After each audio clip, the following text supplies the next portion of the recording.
How's it going, guys? Patrick from NintenTalk here, back with a brand new discussion video. And this, again, is going to be from Patreon, so thank you so much. And today's patron is Aaron. What is up, dude? And thank you so much for your continued support. He's been here quite a while. He's an OG on the channel for sure. Before I read off the question, guys, if you would like to join the Patreon or even check out the page, it is patreon.com/NintenTalk. Also, the link will be in the description if you guys want to kind of see what the rewards are for each of the kind of tiers of being a Patreon. So thank you guys so much. So let's read off the question because it is a good one, and it's kind of, the question has some depth to it. So let's read it off. I'm actually going to read it off word for word. And he writes, "It seems that the 3DS is coming to an end and the community is begging for it to end and focus on the Switch. But here is my question. Does Nintendo focus on the Switch solo and for the first time since 1989 and lose out on the handheld market, which has been most profitable for Nintendo?" So a very good question here. And let me first start off by saying you are not alone in thinking that. I personally would love Nintendo to kind of ease off the 3DS. And I think it's pretty safe to say that after 2017, the support will slowly dwindle. And I think that Nintendo has actually done a pretty good job this year of kind of sending the 3DS off on a good note with games like Hey Pikmin, Samus Returns, which is so hype right now, and in the brand new Pokemon games. We also have the Monster Hunter game, which looks very good, Ever Oasis. So there are definitely some good titles still coming out for the 3DS. And I know that they're still releasing some limited and collector's editions, as well as new iterations on the 2DS. So it's definitely a good year to be a 2DS/3DS owner. So I get that. I think I'm not alone in saying that people would like them to focus on the Switch a little bit more. And that's not me being selfish. That's kind of, see, this is the point where I'm coming from. When I look at the Nintendo Switch right now, there are still a lot more improvements and kind of fixes that they can make for a better consumer experience.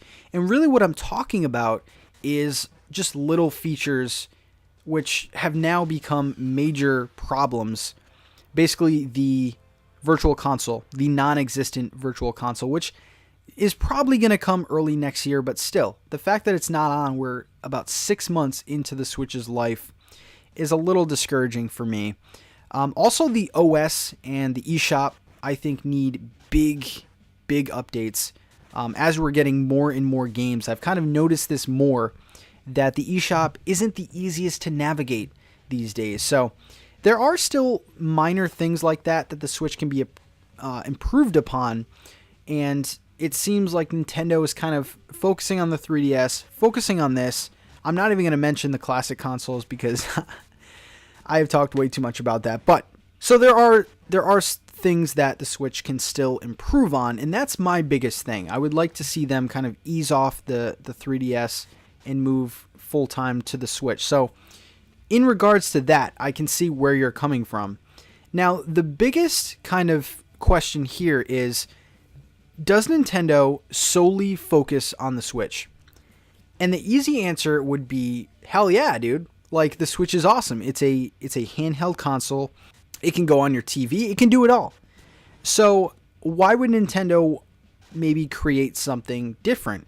Well, here's the thing. The Switch right now, besides the fact that it's super hard to get for a lot of people, is at $300. Now, that is not really an introductory price for, let's say, parents getting their kid a handheld system that costs $300 without a game, without anything. There is a market for handheld still. The 3DS is still making a boatload of money. So is Nintendo seriously going to walk away from that market? Because the new 2DS came out this year, and that's sitting at, I believe, $149.99 US, which I think is a sweet spot for handhelds. You can get a very nice handheld, very sleek looking handheld with a bunch of games. The 3DS has a boatload of games and it has a giant library. So paying that $150 is not the end of the world. But for a parent to spend $300 for a Switch for their kid, and the Switch doesn't have that many games yet, I don't know. You can kind of see where I'm coming from, because that pre-$300 price, there's a giant market that is basically going to be untapped if Nintendo decides to go solely on the Switch. So, before I talk about my big crazy idea that I think is actually possible, I put out a poll on Twitter. If you guys are not following me on Twitter, I would definitely appreciate it, the follow. And I'm not just saying that because I want a bunch of followers, but I do post polls on Twitter, and the more people voting on them, the better the discussions become, because it's kind of a bigger sample size. So I put a poll on Twitter, and we got 60 votes, which I think is a pretty good number, and kind of can give us an accurate kind of voice of the nation, if you will. So I put out this question, and I said, which future version of the Nintendo Switch could you see happening? And I gave two choices, and I said, the Switch XL or the Switch Mini. So which of these two iterations could you see happening more than the other? And I gotta say, this is not helping my case for this video, but a whopping 70% said they would rather see, or they could see, a Switch XL happening over the Switch Mini. Now, I usually go with the majority, and I usually agree with you guys, but I'm going to have to disagree this time, solely because I think the Switch is in a good spot right now. Now, there is a conversation for the Switch XL, especially with the newly announced third-party games that we're now realizing we're going to need SD cards for. These are exact, true ports that are 40 gigs, upwards of 40 gigs. So the system is 32 gigs. So if people want the true ports, I believe it's the digital version, they're going to need to buy the SD cards, which really aren't that cheap. I mean, you can get a 120 gig one for $60, but you think if the games are 40 gigs each, that's about 3 games.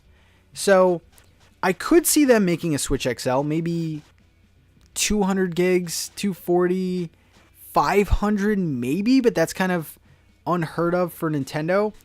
So I could see why people would say Switch XL, especially with all of the news coming in recently. So that may have swayed that number a little bit. But I could definitely see a Switch Mini happening more than the Switch XL. And here's why. Besides the price point, which I mentioned before, I could definitely see the Switch Mini happening for a bunch of reasons. But before I kind of list my reasons, I just want to tell you what I'm envisioning for the Switch Mini, because the Switch Mini isn't out yet. So if you guys saw the thumbnail when you clicked on this video, that's kind of what I'm envisioning. And basically what the Switch Mini would be, to me, would be exactly what the Switch is now, except the Joy-Con would not be able to detach, and it would not be able to hook up to the TV. Maybe it could. I don't know. Maybe they could implement that technology. And I think that the price point could actually be lower than you would expect if they got rid of functions like the IR camera, the HD rumble, maybe. That's kind of maybe. And of course, you wouldn't need motion controls on the Joy-Con. Now, I realize this would kind of be limiting to the software, because some software you need kind of the Joy-Con support, but I could definitely see it happening. And a lot of people, when this is brought up, because I have seen kind of theories on the Switch Mini before, and they kind of said, well, if you can't take the Joy-Cons off and you can't attach it to the TV, the name doesn't even make sense at that point. And here's why it's okay. The Switch brand is exactly that. It's an established brand. And if you can still get that brand name into a handheld console, I think there will be a little confusion at first, but people will realize, okay, this is a dedicated handheld that I'm going to play my games in handheld mode. And we are already seeing games like Severed and some other point-and-click games that are strictly only handheld. The idea of it isn't that far-fetched, so I think that could definitely happen. Now, where would the price point be reasonably? And I could definitely see the Switch Mini being a $199 kind of price. And I think that that would be a pretty good price compared to the $299. And I know a lot of people who use their Switches exclusively in handheld mode already, so I don't think it would be too crazy of an idea. Of course, they would have to kind of sort out, could it connect to the TV, could it not? And it would probably be a little bit smaller because the Switch is quote-unquote portable, but I don't really see it as being that convenient of a portable. It is kind of big. Of course, if you put it in the case, it's not too bad, but it's definitely not like a 3DS portable type thing where you can just stick in your pocket and go on your way.